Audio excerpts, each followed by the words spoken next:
वर्ष आणि किती दिवस लागले माहित आहे का तुम्हाला? आपल्या भारताचे संविधान लिहायला 2 वर्ष 11 महिने 18 दिवस लागले. म्हणून बाबासाहेब आंबेडकरांना संविधानाचे शिल्पकार असे म्हणतात. हो.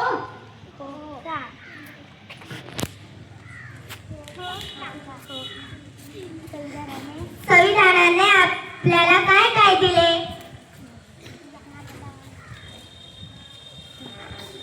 संविधानाने आपल्याला न्याय दिले. संविधानाने आपल्याला समानता दिली. संविधानाने आपल्याला स्वातंत्र्य दिला. संविधानाने आपल्याला बंधुता दिली. हो का?